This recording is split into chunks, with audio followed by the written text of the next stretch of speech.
Hello, I'm Randy Raphael Walls, and I am the writer and the director and creator of Speechless the Musical Series. I am very glad and very happy to share this with all of you, whoever ends up being a part of it or seeing it or whatever. Um, I always like to kind of give a little brief on how the show came about and how uh, it's a real thing.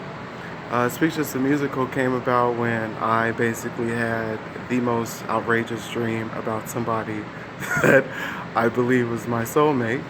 Um, there's so many elements of that dream that I could probably digest and find other meanings for, but that was the main meaning that I just stuck with and ran with.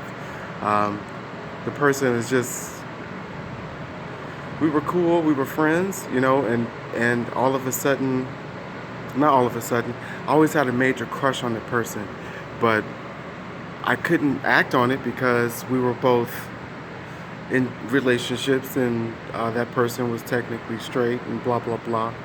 Um, but I just thought, who cares? I want to write about this because it changed my life. From 2014, the summer of 2014, after having that dream, I ended up smoking a lot of weed, which might have contributed to the psychedelicness of the dream. But I ended up going to the airport and sitting at the airport for 4 days with no money, trying to figure out how I was going to get a plane. I told the lady at I told the lady at Delta, I believe there's a private plane here for me. My name is Randy Walls. Could you check on that? The entire airport was like, the fuck is going on? I can't describe to you all the things that happened after that freaking dream. And I kept trying to figure out what does it mean? I think he's my soulmate. Tried to reach out to him. He's not speaking to me. I'm having the most outrageous, it felt like the lid of my head was blown off. Like I was just looking at the world totally different ever since that dream. Like I would go into a grocery store and I literally thought that everybody in the grocery store was actors hired to be there so that I would think that it's a regular grocery store. It was so much going on, but it was the truth. But even after all of that, I was like, I left Atlanta, I moved to Las Vegas, and Las Vegas, like I'm a guy named Todd. I moved to Vegas, and I moved to San Diego, California, LA. I tried Sacramento, what is it called? San Francisco. By the way, why is it always cold in San Francisco? What's the problem? Basically, I just kept trying to run away from all of it. I was like, I am not about to sit around and have my heart attached to someone that doesn't love me back, and then I'm losing my mind. I gotta get it together. So I was like, I need to let this go. And I kept trying. I really did. I kept trying to let the whole thing go. I kept trying to let myself move past it, but it wasn't happening. So I said to myself, while I was on that whole little cross-country trip, I was homeless, by the way. I was staying in shelters. I slept out on the street many nights. I ate out of a garbage can one night when I didn't have any food to eat, no money. And I remember going to the Greyhound station one night and just laying there outside, and then I went inside and laid down and was like, why am I here? Am I here to meet somebody or am I here to leave? And I end up getting on a bus and I kept traveling even more. And I kind of got it then that when you are given things by the universe, yes, sometimes it's confusing, and yes, sometimes you definitely want to dissect it and tear it apart and make yourself the victim, but the truth is, there's something great in there. There's something great about your story. There's something great about what you're being given so that you can do something with it. So I don't even know if I'm supposed to look at the camera or look at myself. This is all strange. I'm just look at me, because looking directly at the camera is kind of strange. Uh, I started writing. And I started while I was on the Greyhound bus traveling around the country. I went from all the way from San Diego up to San Francisco to Chicago. I went to Arizona, which Arizonians, you all are troopers. That place is madness. Which, by the way, I think Michael Jackson lives in New Mexico. Just anybody who happens to be traveling through like a New Mexico Greyhound bus station. It's like right in the downtown area. Michael Jackson is a security guard there, just in case you want to know. So anyway, I started interviewing couples and people on the bus while I was traveling around and just getting to know love stories. That's what ended up happening. Like, I started asking people about their greatest love stories and about where they were in their love stories. There was so many interesting people. Like, it was just cool, and it was just telling me, this is yours. I've had many men in my life. Some might say back in the day I was quite a hoe, but I'm not that way in public anymore. I definitely have hoish tendencies, but it's private. I'm now more about being dedicated to love, I guess. And it's weird because I never would have imagined this end up being a part of my story.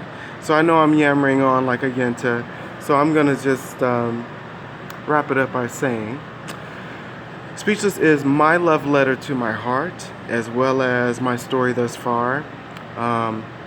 It's a love letter to the possibility of what could be with a love story that could possibly happen. Who knows? It's also my love letter to God and the universe and how cool it is. And you really are living in one of the greatest times ever. And you just have to like see it and take the elements of your life and your story and do something beautiful with it. So Speechless, the musical series, is it's a metaphysical approach to what's happened in my life, as well as taking in consideration some other people and people that I've met. Because I did lose, when I thought I was losing my mind, I definitely checked myself into a mental hospital. And I sat there. I sat there and waited. I was like, somebody's going to give me an answer before I go back outside, because it ain't pretty when I go out there. So I met people. I met other people who were on a journey. You know, nobody should ever make you feel crazy. And nobody should ever make you want to feel like what you're going through, what you're experiencing, is not to your best benefit. And to anyone out there that's judging other people and making them feel like they are special needs or slow or mentally ill, as harsh as this might be, I just want to say, fuck you. Because they're beautiful and they're gifted. And a lot of the people that you consider to be not normal are the ones who are actually right on time and right on point with what you should be doing. A lot of the things that I experienced made me change. It changed a lot of my relationships. It changed a lot of circumstances. It changed a lot because I was no longer kind of on the hamster wheel trying to get to the same place. I was now finding my adjacent path, and it's lovely. It's okay for me to talk about love. It's okay for me to talk about the universe and butterflies and anything else that I love, anything else that I find beautiful. And it does take growth, and it does take time. And this show, it took time. It's taken years to write. But it's my contribution to the universe. It's my contribution to my own heart, because I told myself, if it never happens, if we're never together, me and this person, then I won't let my heart go out like that. So this is a love letter to my own heart. Like, if it doesn't happen in real life, then in some way we can make it a reality by putting it on the stage. And you can see it. And you could smile about it. You could let it go. You can do whatever you want. I'm not ashamed of loving anybody this much, especially loving myself at this point. Thank you for listening to me. It's 10 minutes. Mm. Uh, but I just wanted to thank you and share a little bit about why this story is happening, why this play is happening, why this musical is happening. Um, just in case, you come across the site or see this on YouTube or whatever and want to know what the hell it is. Um, it's also a love letter to everybody out there who might be experiencing something similar like I did. Hang in there. Well, you know what? Actually, fuck it. Like, hang in there is what you see on that freaking cat poster. Like, deal with it how you need to deal with it, and know that everything that happens in your life, yeah, it happens for a reason. It's also all connected. And you have two ways to look at it. Either you could hate it all or you could love it all. And I'm guaranteeing you, if you love it all, it will be amazing. Take everybody else out of your head and take everybody else out of how you should feel and how you want to feel. This is your life. It's real. And I guarantee you, the best things will happen when you see the best in it. Always. Thank you for stopping by Speechless the Musical Series. I am praying that you enjoy it. I'm hoping that you like it.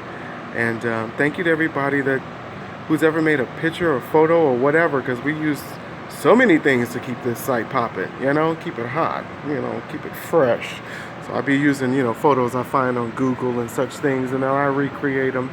So, if you see something on there that's yours and you like, take that shit down, email me and I will. I just be creative because I don't want to use Photoshop. But anyway, I love you. Thank you for coming aboard, and we hope to see you at the venue where we will be on the stage. Love you and God bless you. Many miracles to you. Many miracles all over your life. Love.